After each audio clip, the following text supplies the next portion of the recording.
आपका स्वागत है साहित्यिक पाखी यूट्यूब चैनल पर।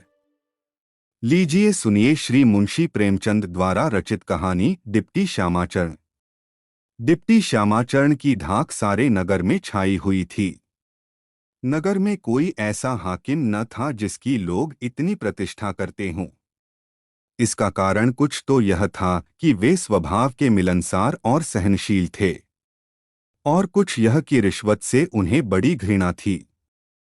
न्याय विचार ऐसी सूक्ष्मता से करते थे कि 10-12 वर्ष के भीतर कदाचित उनके 2 ही 4 फैसलों की अपील हुई होगी। अंग्रेजी का एक अक्षर न जानते थे, परंतु बैरिस्टरों और वकीलों को भी उनकी नैतिक पहुंच और सूक्ष्मदर्शिता पर आश्चर्य होता था। स्वभाव में स्वाधीनता कूट कूट भरी थी। घर और न्यायालय के अतिरिक्त किसी ने उन्हें और कहीं आते जाते नहीं देखा। मुंशी शालिग्राम जब तक जीवित थे, या यूं कहिए कि वर्तमान थे, तब तक कभी कभी चित विनोदार्थ उनके यह चले जाते थे। जब वे लप्त हो गए, डिप्टी साहब ने घर छोड़कर हिलने की शपथ कर ली। कई वर्ष हुए एक बार कलेक्टर साहब को सलाम करने गए थे। खानसामा ने कहा, साहब स्नान कर रहे हैं। 2 घंटे तक बरामदे में एक मोढ़े पर बैठे प्रतीक्षा करते रहे। तदंतर साहब बहादुर हाथ में एक टेनिस बैट लिए हुए निकले और बोले, बाबू साहब, हमको खेद है कि आपको हमारी बाट देखनी पड़ी। मुझे आज अवकाश नहीं है, क्लब घर जाना है। आप फिर कभी आवें। यह सुनकर उन्होंने साहब बहादुर को सलाम किया और इतनी सी बात पर फिर किसी अंग्रेजी की भेंट को न गए। वंश, प्रतिष्ठा और आत्मगौरव पर उन्हें बड़ा अभिमान था। वे बड़े ही रसिक पुरुष थे। उनकी बातें हास्य से पूर्ण होती थीं। संध्या के समय जब वे कतिपय विशिष्ट मित्रों के साथ द्वारांगण में बैठते, तो उनके उच्च हास्य की गूंजती हुई प्रतिध्वनि वाटिका से सुनाई देती थी। नौकरों चाकरों से वे बहुत सरल व्यवहार रखते थे। यहाँ तक कि उनके संग अलाव के बैठने में भी उनको कुछ संकोच न था। परंतु उनकी धाक ऐसी छाई हुई थी कि उनकी इस सजनता से किसी को अनुचित लाभ उठाने का साहस न होता था। चाल ढाल सामान्य रखते थे। कोट पतलून से उन्हें घृणा थी। बटनदार ऊंची अचक्यन, उस पर एक रेशमी काम की अबा, काला शमिला, ढीला पाजामा और दिल्ली वाला नोकदार जूता उनकी मुख्य पोशाक थी। उनके दुहरे शरीर, गुलाबी चेहरे और मध्यम डी पर जितनी यह पोशाक शोभा देती थी, उनकी कोट पतलून से संभव न थी। यद्यपि उनकी धाक सारे नगर भर में फैली हुई थी, तथापि अपने घर के मंडलांतर्गत उनकी एक न चलती थी।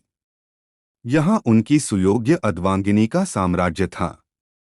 वे अपने अधिकृत प्रांत में स्वच्छंदतापूर्वक शासन करती थी। कई वर्ष व्यतीत हुए, डिप्टी साहब ने उनकी इच्छा के विरुद्ध एक महाराजिन नौकर रख ली थी। महाराजिन कुछ रंगीली थी। प्रेमवती अपने पति की इस अनुचित कृति पर ऐसी रुष्ट हुई कि कई सप्ताह तक कोप भवन में बैठी रही। निदान विवश होकर साहब ने महाराजिन को विदा कर दिया। तब से उन्हें फिर कभी गृहस्थी के व्यवहार में हस्तक्षेप करने का साहस न हुआ। मुंशी जी के 2 बेटे और एक बेटी थी। बड़ा लड़का साधाचरण गत वर्ष डिग्री प्राप्त करके इस समय रुड़की कॉलेज में पढ़ाता था। उसका विवाह फतेहपुर सीकरी के एक रईस के यहाँ हुआ था। मझली लड़की का नाम सेवती था। उसका भी विवाह प्रयाग के एक धनी घराने में हुआ था। छोटा लड़का कमलाचरण अभी तक अविवाहित था। प्रेमवती ने बचपन से ही लाड़ प्यार करके उसे ऐसा बिगाड़ दिया था कि उसका मन पढ़ने लिखने में तनिक भी नहीं लगता था। 15 वर्ष का हो चुका था, पर अभी तक सीधा सा पत्र भी न लिख सकता था। इसलिए वहां से भी वह उठा लिया गया। तब एक मास्टर साहब नियुक्त हुए और 3 महीने रहे, परंतु इतने दिनों में कमलाचरण ने कठिनता से 3 पाठ पढ़े होंगे। निदान मास्टर साहब भी विदा हो गए। तब डिप्टी साहब ने स्वयं पढ़ाना निश्चित किया। परंतु एक ही सप्ताह में उन्हें कई बार कमला का सिर हिलाने की आवश्यकता प्रतीत हुई। साक्षियों के बयान और वकीलों की सूक्ष्म आलोचनाओं के तत्व को समझना कठिन नहीं है, जितना किसी निरुत्साही लड़के के यमन में शिक्षा रुचित उत्पन्न करना है। प्रेमवती ने इस मारधाड़ पर ऐसा उत्पात मचाया कि अंत में डिप्टी साहब ने भी झल्लाकर पढ़ाना छोड़ दिया। कमला कुछ ऐसा रूपवान, सुकुमार और मधुरभाषी था कि माता उसे सब लड़कों से अधिक चाहती थी। इस अनुचित लाड़ प्यार ने उसे पंतंग, कबूतरबाजी और इसी प्रकार के अन्य कुव्यसनों का प्रेमी बना दिया था। सबरे हुआ और कबूतर उड़ाए जाने लगे। बटेरों के जोड़ छूटने लगे। संध्या हुई और पंतक के लंबे लंबे पेच होने लगे। कुछ दिनों में जुए का भी चस्का पड़ चला था। दपर्ण, कंघी और इत्र तेल में तो मानो उसके प्राण ही बसते थे। प्रेमवती एक दिन सुवामा से मिलने गई हुई थी। वहां उसने वृजरानी को देखा और उसी दिन से उसका जी ललचाया हुआ था कि वह बहू बनकर मेरे घर में आए तो घर का भाग्य जाग उठे। उसने सुशीला पर अपना यह भाव प्रकट किया। विरजन का 13वां आरंभ हो चुका था। पति पत्नी में विवाह के संबंध में बातचीत हो रही थी। प्रेमवती की इच्छा पाकर दोनों फूले न समाये। एक तो परिचित परिवार, दूसरे कलीन लड़का, बुद्धिमान और शिक्षित, पैतृक संपत्ति अधिक। यदि इनमें नाता हो जाए तो क्या पूछना। चटपट रीति के अनुसार संदेश कहला भेजा। इस प्रकार संयोग ने आज उस विषैले वृक्ष का बीज बोया जिसने 3 ही वर्ष में कुल का सर्वनाश कर दिया। भविष्य हमारी दृष्टि से कैसा गुप्त रहता है। जो ही संदेशा पहुंचा, सास, ननद और बहू में बातें होने लगी। बहू: चंद्रा, क्यों अम्मा, क्या आप इसी साल ब्याह करेंगी? प्रेमवती: और क्या, तुम्हारे लालाली के मानने की देर है। बहू: कुछ तिलक दहेज भी ठहरा। प्रेमवती: तिलक दहेज ऐसी लड़कियों के लिए नहीं ठहराया जाता। जब तुला पर लड़की लड़के के बराबर नहीं ठहरती, तभी दहेज का पासंग बनाकर उसे बराबर कर देते हैं। हमारी वृजरानी कमला से बहुत भारी है। सेवती कुछ दिनों घर में खूब धूमधाम रहेगी। भाभी गीत गाएंगी, हम ढोल बजाएंगे। क्यों भाभी? चंद्रा: मुझे नाचना गाना नहीं आता। चंद्रा का स्वर कुछ भद्दा था, जब गाती स्वर भंग हो जाता था, इसलिए उसे गाने से चिढ़ थी। सेवती: यह तो तुम आप ही करो, तुम्हारे गाने की तो संसार में धूम है।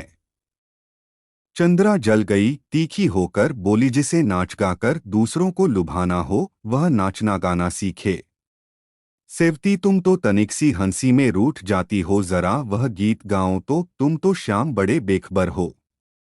इस समय सुनने को बहुत जी चाहता है। महीनों से तुम्हारा गाना नहीं सुना। चंद्रा: तुम ही गाओ, कोयल की तरह कूकती हो। सेवती: लो, अब तुम्हारी यही चाल अच्छी नहीं लगती। मेरी अच्छी भाभी, तनिक गाओ। चंद्रमा: मैं इस समय न गाऊंगी। क्यों, मुझे कोई डोमनी समझ लिया है? सेवती: मैं तो बिन गीत सुने आज तुम्हारा पीछा न छोड़ूंगी। सेवती का स्वर परम सुरीला और चिताकर्षक था। रूप और आकृति भी मनोहर, कुंदन वर्ण और रसीली आंखें। प्याली रंग की साड़ी उस पर खूब खिल रही थी। वह आप ही आप गुनगुनाने लगी, तुम तो श्याम बड़े बेखबर हो। तुम तो श्याम, आप तो श्याम पियो दूध के कुल्हड़, मेरी तो पानी पै गुजर हो तुम तो श्याम। दूध के कुल्हड़ पर वह हंस पड़ी। प्रेमवती भी मुस्कराई, परंतु चंद्रा रुष्ट हो गई। बोली, बिना हंसी की हंसी हमें नहीं आती। इसमें हंसने की क्या बात है? सेवती: आओ, हम तुम मिलकर गाएं। चंद्रा: कोयल और कौए का क्या साथ? सेती: क्रोध तो तुम्हारी नाक पर रहता है। चंद्रा: तो हमें क्यों छेड़ती हो? हमें गाना नहीं आता। तो कोई तुमसे निंदा करने तो नहीं जाता? कोई का संकेत राधाचरण की ओर था। चंद्रा में चाहे और गुण न हो, परंतु पति की सेवा वह तनमन से करती थी। उसका तनिक भी सिर धमका कि इसके प्राण निकला। उनको घर आने में तनिक देर हुई कि वह व्याकुल होने लगी। जब से वे रुड़की चले गए, तब से चंद्रा यका हंसना बोलना सब छूट गया था। उसका विनोद उनके संग चला गया था। इन्हीं कारणों से राधाचरण को स्त्री का वशीभूत बना दिया था। प्रेम, रूपगुण आदि सब त्रुटियों का पूरक है। सेवती निंदा क्यों करेगा? कोई तो तनमन से तुम पर रीझा हुआ है। चंद्रा, इधर कई दिनों से चिट्ठी नहीं आई। सेवती, 3-4 दिन हुए होंगे। चंद्रा, तुमसे तो हाथ पैर जोड़कर हार गई। तुम लिखती ही नहीं। सेवती, अब वे ही बातें प्रतिदिन कौन लिखे? कोई नई बात हो तो लिखने को जी भी चाहे। चंद्रा, आज विवाह के समाचार लिख देना। लाऊं कल मदवात? सेवती, परंतु एक शर्त पर लिखूंगी। चंद्रा, बताओ। सेवती, तुम्हें श्याम वाला गीत गाना पड़ेगा। चंद्रा, अच्छा गा दूंगी। हंसने को जी चाहता है ना? हंस लेना। सेवती, भले गा दो तो लिखूं। चंद्रान, लिखोगी फिर बातें बनाने लगोगी। सेवती, तुम्हारी शपथ, लिख दूंगी, गाओ। चंद्रा गाने लगी, तुम तो श्याम बड़े बेखबर हो। तुम तो श्याम पियो दूध के कूल्हड़, मेरी तो पानी पे गुजर हो। तुम तो श्याम बड़े बेखबर हो। अंतिम शब्द कुछ ऐसे बेसुरे निकले कि हंसी को रोकना कठिन हो गया। सेवती ने बहुत रोका पर न रुक सकी। हंसते हंसते पेट में बल पड़ गया। चंद्रा ने दूसरा पद गाया, आप तो श्याम रखो 2-2 लुगैया, मेरी तो आप ही पे नजर हो। तुम तो श्याम। लुगैया पर सेवती हंसते हंसते लौट गई। चंद्रा ने सजल नेत्र होकर कहा, अब तो बहुत हंस चुकी। लाऊं कागज? सेवतीन ही नहीं, अभी तनिक हंस लेने दो। सेवती हंस रही थी कि बाबू कमलाचरण का बाहर से शुभागमन हुआ। 15-16 वर्ष की आयु थी। गोरा गोरा गेहुआ रंग, छरहरा शरीर, हंसमुख, भड़कीले वस्त्रों से शरीर को अलंकृत किए। इत्र में बसे, नेत्रों में सुरमा, अधर पर मुस्कान और हाथ में बुलबुल लिए आकर चारपाई पर बैठ गए। सेवती बोली, कमलू, मुंह मीठा कराऊं तो तुम्हें ऐसे शुभ समाचार सुनाएं कि सुनते ही फड़क उठो। कमला, मुंह तो तुम्हारा आज अवश्य ही मीठा होगा। चाहे शुभ समाचार सुनाओ, चाहे न सुनाओ। आज इस पठे ने यह विजय प्राप्त की है कि लोग दंग रह गए। यह कहकर कमलाचरण ने बुलबुल को अंगूठे पर बिठा लिया। सेवती, मेरी खबर सुनते ही नाचने लगोगे। कमला, तो अच्छा है कि आप न सुनाइए। मैं तो आज यूं ही नाच रहा हूं। इस पठे ने आज नाक रख ली, सारा नगर दंग रह गया। नवाब मुन्ने खां बहुत दिनों से मेरी आंखों में चढ़े हुए थे। एक पास होता है, मैं उधर से निकला तो आप कहने लगे, मियाँ कोई पठा तैयार हो तो लाऊं, 2-2 चौंच हो जाएं। यह कहकर आपने अपना पुराना बुलबुल दिखाया। मैंने कहा, कृपा निधान।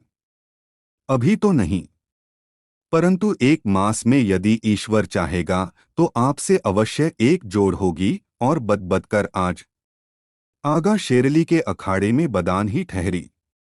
50-50 रुपए की बाजी थी। लाखों मनुष्य जमा थे।